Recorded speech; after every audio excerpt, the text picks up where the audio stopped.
I was thinking about doing a separate video on each of the other sets from Tarkir block, Fate Reforged and Dragons of Tarkir, but as I was doing my research, I discovered that there were only three unique mechanics introduced in both of these sets. So I decided to combine them both into this video. Now, I didn't attend the Fate Reforged pre-release, but I did end up showing up to the Dragons of Tarkir pre-release event. Once again, I got my ass kicked. Though this time it wasn't because I didn't know the mechanics, it was mostly because I'm not that good at magic. Honestly, I'm better at analyzing things after the fact. For example, I'm going to start with the Sultai this time instead of Jeskai, because Jeskai got a reused mechanic in the form of Rebound. Sultai got a new mechanic called Exploit. Now, Exploit fits into the death aspect that the Sultai have. It triggers when a creature with the mechanic enters the battlefield, and when they do, you can choose to sacrifice a creature. Doing so allows you to gain an additional effect when that creature completely enters the battlefield. When I say completely enters the battlefield, I mean when all the triggers have resolved. Anyway, Sadizi made herself a lot more useful, giving her that exploit ability to tutor for anything, while cards like Overcharged Amalgam made itself into a really annoying multi-counter tool. All of these abilities can be yours for the simple cost of sacrificing a creature when they enter the battlefield, which is pretty good in the long run and is honestly necessary for most game plans these days. Funny enough, this is a very hard ability to disrupt. Obviously, countering the creature is one way of stopping it, but you'd have to counter the ability itself if that creature ends up on the battlefield, because it's an enters effect, not a casting effect. The worst part is, even if you get rid of all other creatures they control, they could still sacrifice the creature that has exploit in order to get that exploit effect. It's inevitable it's going to happen, but thankfully there aren't a lot of cards that have it, so there's that, I guess. It's super hard to interact with, so I'm going to have to give Exploit a 9 out of 10. The next ability from Fate Reforged immediately makes me think of Monty Python, like the brave Sir Robin bit from the Holy Grail. Bravely running away, Sir Robin. That's the best way I could describe Dash. It's an alternative mana cost to bring a creature out. In addition to it entering the battlefield, it also gains haste, which is always a good thing. And if it survives to the end of turn, it goes back into your hand safe from harm. The best part is that most of these cards have an ETB trigger or an attack trigger that makes them more useful. It would be here where I would normally talk about different good cards with the dash mechanic, but the best one is Ragavan. It's literally in the top five results in most popular cards with the dash mechanic on Card Kingdom. It's the bane of my existence. I mean, why wouldn't it be though? It's able to disrupt your opponent, generate mana, deal damage all in a single turn, and it's so hard to get rid of because of the dash mechanic. I mean, unless you attack the hand directly. I'm not going to pretend hand disruption isn't a thing. Same with kill spells. If that creature dies before the end of turn, it doesn't go back to their hand, it stays in their graveyard. I suppose that's the big takeaway from Dash. It'll surprise you the first time, but it won't surprise you a second time. Still, it's an alternative mana cost, so that's also fun. So for now, I have to give it an 8 out of 10. Oh boy, we're talking about Abzan again. At least their mechanic from Fate Reforged was pretty good. Bolster is an effect with a number behind it. Whenever you would bolster, you look at your battlefield and see who has the smallest butt, and give them an implant equal to the bolster number. It'd be nice to see a return of counters that boost different stats, but because everyone likes being uniform, you get plus one counters. There are a surprising number of different ways to trigger Bolster, which makes it a lot more beneficial than Outlast.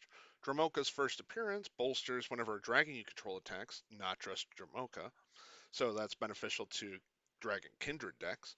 Dead Anafenza, on the other hand, bolsters whenever a non-token creature enters the battlefield under your control. Considering how low her mana value is, you know she doesn't trigger her own ability. There's a nice synergy with Bolster. It makes your battlefield nice and even, no imperfections, no one creature standing out, nice and level. That is, unless you get that one card that bolsters 5 and ruins your Zen Garden of a battlefield. Because that's a potential issue with Bolster. It doesn't distribute the counters evenly among low toughness creatures you control. They put it all on one creature. On top of that, it can only target the lowest toughness creature among creatures you control. So that big creature you've been pumping all game doesn't qualify, unless you keep its toughness low for some reason. That said, it's a way to put counters on your creatures that has versatility. So for that, it's getting a 7 out of 10. Tamar keeps that power creep going with their second mechanic, Formidable. It's very similar to their last mechanic, Ferocious, as it's an additional effect if you fulfill a certain requirement. In this case, you need to do some basic math and look at all the power of your creatures. If they add up to a number higher than 8, you trigger Formidable. It's a little bit more flexible than Ferocious, as you don't have to put all your eggs into one basket. You just have to have a bunch of smaller creatures or a few bigger creatures. The flexibility and the choice is yours. See, I remember when Shaman of Forgotten Ways came out and how much of a stir that card made. If you're able to trigger Formidable, it doesn't just become a mana dork for creatures, it turns into Biorhythm on a stick. At the time of recording, Biorhythm is a banned card in Commander, so seeing it printed on a creature was scary to say the least. On a less scary note, Dragon Whisperer can pump itself up with worse fire breathing, but if you get that formidable trigger, you can make dragons at instant speed. I know the drop in quality between these two cards I talked about is stark, but that's where I have to start talking about the negative aspects of Formidable. There are literally a dozen cards in existence with that ability. The ability has great potential, but it suffers from a lack of variety. Only two of those cards are over $5 currently, and one of them is stupid hard to get because it was in a Commander variant showcase. Like, how is it a variant though? There has to be an original card in order for it to be a variant of one. Anyway, the mechanic is good, but it just does not have enough cards to support it, so it's getting a 6. So last video I didn't talk too much about the mechanic Morph, despite it being shown all throughout the different clans in Cons, because it didn't originate from Cons, it actually originated from Onslaught. However, a mechanic that did originate from Dragons was Megamorph. It's very similar to Morph, except when it turns face up, it gets +1/+1 counter on top of it. It's like Morph, but Mega. Oh, wait. I'm gonna be real with you. There aren't a lot of notable creatures with Megamorph.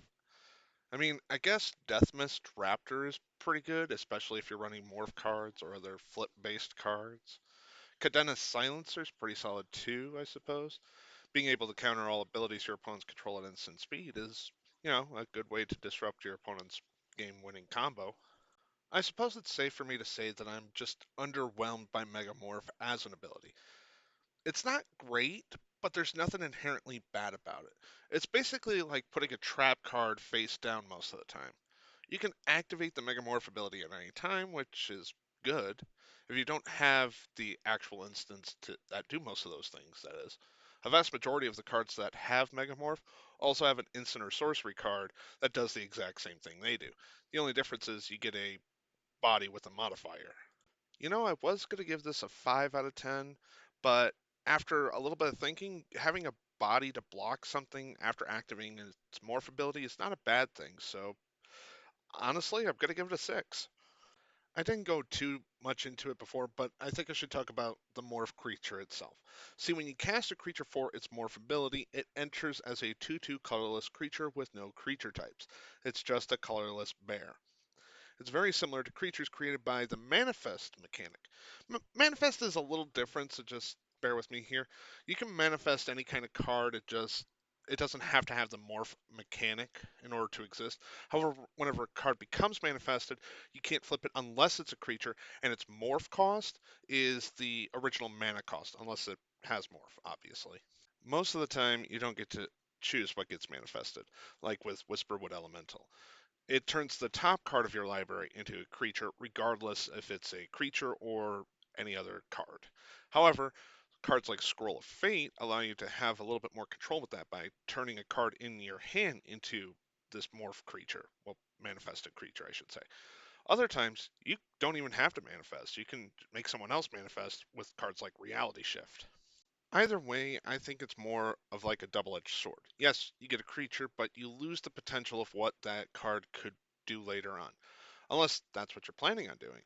Making a deck based on flipping cards isn't unheard of, but having single cards that flip in like your Jeskai control deck without adding to your game plan isn't a good idea of adding variety to your deck. I would recommend going all in or avoiding it altogether. That being said, it's not a very common strategy in competitive Magic, so it might work at your next tournament. I would personally give it a 7 out of 10. So, what are your thoughts? Do you agree with my ratings? Let me know in the comments down below and subscribe to stay notified. Thanks for watching and take care, friends.